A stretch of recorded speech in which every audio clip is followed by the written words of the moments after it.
ఎక్కడ సార్ అంటే ఇట్లా మాది ఆంధ్రప్రదేశ్ అన్నాడు. అంటే వాడు కూడా యాజ్ యూజువల్గా మాట్లాడినట్టే మీరు సో లక్కీ సార్ మీరు చదువుకోవడానికి గ్రేట్ లీడర్ అక్కడ ఉన్నారు అని చెప్పి అన్నాడు. అంటే ఇది కోపం చేసింది. వీడు ఎదవా ఢిల్లీలో షాపులో బట్టలు అమ్ముకునేవాడు, వీడికి ఆంధ్రప్రదేశ్ చేసి మాట్లాడుతున్నాడు, వద్దు షాపులు బయటకు వచ్చాడు. అంటే ఒక పాపులారిటీ లీడర్కి ఎలా ఉందనేది ఆయనతో పాటు పక్కన ఇద్దరు మిత్రులు నాకు ఒకరు చెప్పుకొచ్చారు. బాబాయ్ మీ నాయకుడు ఇల్లు మామూలు కదా బాబు, ఢిల్లీలో మేము రాజశేఖరుడితో కలిసి ఒక షాపులో బట్టలు కొనుక్కోవడానికి వెళ్తే ఆ షాపుడు కూడా మీరు సో అదృష్టవంతులు, మీరు చంద్రబాబు నాయుడు గ్రేట్ లీడర్ దగ్గర ఉన్నాడు అని చెప్పి ఆ షాపు అంటా ఉన్నాడు. అట్లా ఉంది ఆయన పాపులారిటీ. అంటే అటువంటి ఒక గొప్ప నాయకుడు మనకి చంద్రబాబు నాయుడు గారు. సరే ఆ తర్వాత ఇప్పుడు మన యువ నాయకులు ఇందాక రవితేజ చెప్పాడు, లోకేష్ బాబు గారు. మరి ఈరోజు కార్యకర్తల కోసం ఒక సంక్షేమ నిధి ఏర్పాటు చేయడం, బహుశా నాకు తెలిసి దేశం కాదు ప్రపంచంలో ఏ పార్టీలో కూడా ఇటువంటి కార్యక్రమాలు, కార్యకర్త అంటే వాడి కుటుంబ సభ్యుడు, తెలుగుదేశం పార్టీ మెంబర్ అంటే మా కుటుంబంలో ఒక సభ్యుడు, అనుకోకుండా కుటుంబంలో ఏదైనా ప్రమాదం జరిగితే ఇబ్బంది వస్తే ఆ కుటుంబానికి అండగా పార్టీ ఉంటుంది. వాళ్ళ పిల్లల చదువు, వాళ్ళకి కావాల్సిన వైద్యం, లేదు ఇన్సూరెన్స్ ద్వారా ఒక 5 లక్షల రూపాయలు, ఇంకా ఇతరత్ర ఉద్యోగం, ఇట్లా ఏది కావాలో అవన్నీ కూడా చేసి ఆ కుటుంబానికి పెద్దలు లేడు అనే బాధ లేకుండా మొత్తం చూసుకునే బాధ్యత కూడా ఈరోజు తెలుగుదేశం పార్టీ కనిపించిందంటే దానికి 100% ప్రధాన కారకుడు మన యువ నాయకుడు లోకేష్ బాబు గారు.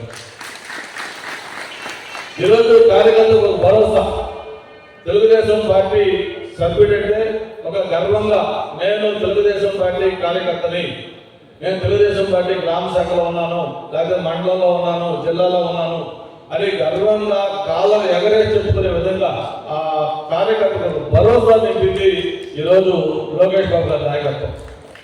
అందుకే మన మెంబర్షిప్ చూసాం మనం, ఎవరు ఊహించలా.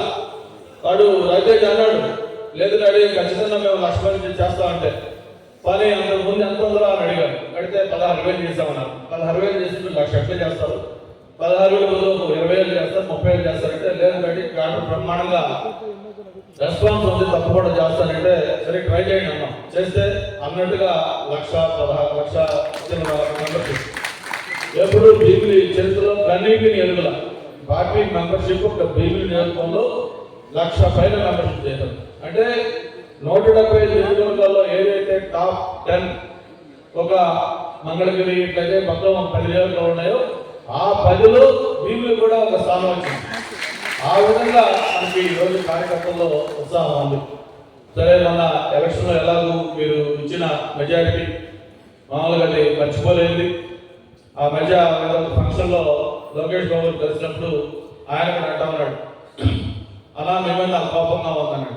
ఎందుకు బాబా, నేను మా మంగళగిరి కౌంటింగ్ అవుతా ఉంది, మా సెక్రటరీ వచ్చి ఇట్లా 90,000 ఎప్పుడు మెజారిటీ వచ్చిందంటే ఓ బ్రహ్మాండం టాప్ నెంబర్ 1 వచ్చేసామని చెప్పాను. స్వీట్ తినబోతా ఉంటే ఇప్పుడే వచ్చి లేదన్నా మీకంటే పల్లా శ్రీనివాస్ వచ్చిందన్నా అన్నట్ట ఏంటి అని చెప్పి బాధపడుతున్నాను. సరే బాగా కనీసం నెంబర్ 2 వచ్చాను కదా అనుకుంటూ ఉన్నాను అని మళ్ళీ ఒక సైడ్ స్వీట్ ఉందాం 2వ ప్లేస్ అని చెప్పి అనుకుంటుంటే మళ్ళీ వచ్చి సార్ మన 2 కూడా కాదు సార్ అన్నారు. అదేంటంటే మళ్ళీ భీమిలిలో గంటా శ్రీనివాస్ గారి 90 ఇదెక్కడ కూడా ఇద్దరు సీళ్ళు కలిసి నాకు సీల్ లేకుండా చేశారు. ఇదేంటంటే నాకు 3వ ప్లేస్కి వెళ్ళిపోయారని చెప్పి బాధపడ్డానన్నా నాకు బాధేసింది. మరి ఫస్ట్ సెకండ్ థర్డ్ మనం ముగ్గురు ఉన్నాం అని చెప్పి ఆయన సరదాగా నవ్వుతూ చెప్పడం జరిగింది.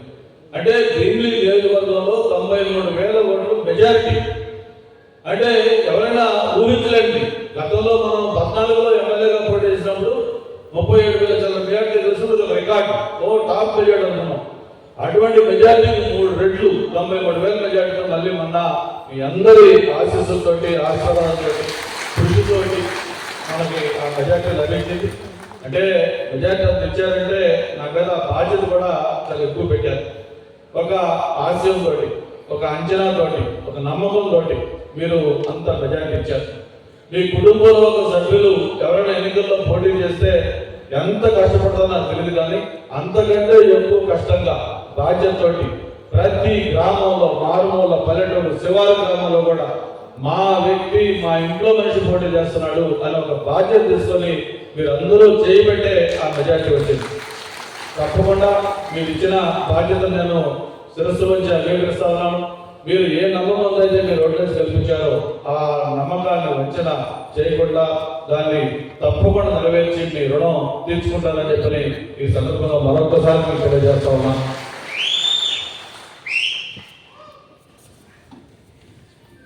అలాగే ఇక అభివృద్ధి కార్యక్రమాలు పార్టీ తరఫున మన ఎన్నికలకు ముందు మనం ముగ్గురు కలిపి కూటమి తరఫున మేనిఫెస్టో పెట్టడం జరిగింది. సూపర్ 6 కార్యక్రమాలు చెప్పాం. ఆ సూపర్ 6 కార్యక్రమాలు ఏంటో మీ అందరూ కూడా గుర్తున్నాయి. ఆ కార్యక్రమాలన్నీ కూడా ఒక ఫేజ్ మీద అమలు చేసుకుంటూ పోతా ఉన్నాం. ఎందుకంటే తెలుగుదేశం పార్టీకి జనసేన కానీ బీజేపీ కానీ ఎలక్షన్ మేనిఫెస్టో అంటే అది ఒక పవిత్రమైన గ్రంథం, ఒక బైబిల్, ఒక ఖురాన్, ఒక భగవద్గీత ఎంత పవిత్రంగా చూసుకుంటామో మన పార్టీ కూడా మేనిఫెస్టోని అంతే పవిత్రంగా చూసుకుంటుంది. అందులో ఒక అక్షరం కూడా పొందుకోకుండా చెప్పిన ప్రతి హామీని కూడా అమలు చేసే బాధ్యత మన పార్టీ తీసుకుంటుంది. చాలా మందికి మేనిఫెస్టో అంటే కేవలం ఎలక్షన్ సమయంలో ఆ రోజు ప్రచారం కోసం చేసే ఒక కరపత్రం, ఆ తర్వాత మళ్ళీ దాన్ని తీసుకొని చెత్తపుట్లేస్తారు. కానీ తెలుగుదేశం పార్టీ అలా కాదు. ఎలక్షన్ మేనిఫెస్టోలో ఏం చెప్పామో చెప్పిన ప్రతి హామీని అమలు చేసుకుంటూ పోయే బాధ్యత తీసుకుంటాం. మరి ఆ రోజు చూసాం, ప్రభుత్వం వచ్చిన వెంటనే ఏదైతే పెన్షన్లు 4,000 రూపాయలు చేస్తామని చెప్పామో, 3 నెలలు అరేంజ్ ఇస్తామని చెప్పామో, అది మొదటి ప్రభుత్వం వచ్చిన 12వ తారీఖు ప్రమాణ స్వీకారం చేస్తే 20 రోజుల్లో 1వ తారీఖు వస్తే 1వ తారీఖు ఆ 3 నెలలు అరేంజ్ 3,000, కొత్త పెన్షన్ 4,000 కలిపి ఒకేసారి 7,000 రూపాయల పెన్షన్. అంటే మొత్తం ఒక పండగలాగా మొత్తం రాష్ట్ర వ్యాప్తంగా కూడా అప్పటిదాకా వాలంటీర్స్ లేకపోతే పెన్షన్లు పంచలేమన్నారు. ఎవరు వాలంటీర్స్ లేకుండా ప్రభుత్వ సిబ్బందితో ఉదయం 6 గంటలు స్టార్ట్ చేస్తే సాయంత్రం 6 గంటలకల్లా ఎక్కడ చిన్న అవాంఛనీయ సంఘటన జరగకుండా విజయవంతంగా ఆ పెన్షన్ పంపిణీ కార్యక్రమం చేసుకుని మొదటి హామీని అమలు చేయడం జరిగింది. అలాగే అన్న క్యాంటీన్లు ప్రభుత్వం వచ్చినట్టు ఓపెన్ చేస్తామని చెప్పాం. అన్న క్యాంటీన్ మనం చూస్తా ఉన్నాం. మనకు కూడా మొత్తం 4 ప్లేసుల్లో తగరపలస, భీమిలి, నారికొలస మొత్తం అన్ని చూస్తా ఉన్నాం. ఇవన్నీ కూడా అన్న క్యాంటీన్లు స్టార్ట్ చేస్తున్నాం. అలాగే ఆ రోజు ప్రజల్ని భయప్రాంతం చేసిన ల్యాండ్ టైటిలింగ్ యాక్ట్ ప్రభుత్వం వచ్చినట్టే రద్దు చేస్తామని చెప్పడం జరిగింది. మరి మీరు చూసారు, మొట్టమొదటి క్యాబినెట్లోనే ఆ ల్యాండ్ టైటిలింగ్ యాక్ట్ రద్దు చేయడం జరిగింది. అంటే ఎంత దుర్మార్గంగా గత ప్రభుత్వం ఆలోచిస్తుందంటే, మన తాత ముత్తాతల నుంచి వచ్చిన మన పొలం పుట్ర లేకపోతే భూమి లేకపోతే ఏదో ఇళ్ళు లేకపోతే ఏదో ఉంటాయో వాటి మీద జగన్మోహన్ రెడ్డి వాళ్ళ తాత సొమ్ములాగా ఆయన బొమ్మలు ముద్రించుకుంటా అన్నమాట. అంతేకాదు ఒరిజినల్ డాక్యుమెంట్ ఏదైతే ఉన్నాయో పత్రాలు అవి ఆయన దగ్గర పెట్టుకుని మనకి నక్కడు మనకి ఇస్తా అని చెప్పారు. ప్రజలు బెంబేలెత్తిపోయారు, ఇదెక్కడి దుర్మార్గం అని చెప్పారు. అందుకే ప్రభుత్వం వచ్చిన వెంటనే ఆ ల్యాండ్ టైటిలింగ్ యాక్ట్ రద్దు చేస్తామని చెప్పి చేయడం జరిగింది. దాంతోపాటు డిఎస్సి చెప్పాం. మరి చూశారు మీరు, 18,000 పోస్టులు ఎప్పుడు కలిగిన రీతిలో ఆ డిఎస్సి సంబంధించి ఆల్రెడీ అవుతా ఉన్నాయి. ఇట్లాగా ఏవైతే చెప్పుకుంటా వచ్చామో అన్నీ కూడా అమలు చేస్తా ఉన్నాం. రేపు 12వ తారీఖున పిల్లలకి ఏదైతే మనం తల్లికి వందనం ఇస్తా ఉన్నామో ఆ తల్లికి వందనం రేపు 12వ తారీఖు స్టార్ట్ అవుతా ఉంది. అలాగే రైతులకు సంబంధించింది అది కూడా రేపు 12వ తారీఖు స్టార్ట్ అవుతా ఉంది. అలాగే బస్సులో ఉచిత ప్రయాణం చెప్పాం, అది రేపు ఆగస్టు 15 స్టార్ట్ అవుతా ఉంది. జగన్మోహన్ రెడ్డి గారు ఈరోజు మళ్ళీ మాట్లాడుతూ ఉన్నారు. నిన్న కొంతమంది ఇక్కడ విశాఖపట్నంలో నాయకులు మాట్లాడుతూ ఉన్నారు. సగం మాకు అర్థం కాలే వాళ్ళు మాట్లాడి, కానీ అర్థమైన వరకు ఏంటంటే ఎక్కడ మీరు ఏ అంటారు. మరి జగన్మోహన్ రెడ్డి గారు పెన్షన్లు 1,000 రూపాయలు పెంచడానికి ఆయనకు 5 ఏళ్ళు పట్టింది. పెంచుకుంటూ పోయాడు ఆయన. సంవత్సరం 250 రూపాయలు, రెండో సంవత్సరం 250 రూపాయలు, ఇంకో సంవత్సరం 250 రూపాయలు. అడిగితే మా ప్రభుత్వం 5 ఏళ్ళు మ్యాండేట్ ఇచ్చారు, ఎప్పుడైనా చేయొచ్చు అన్నాడు.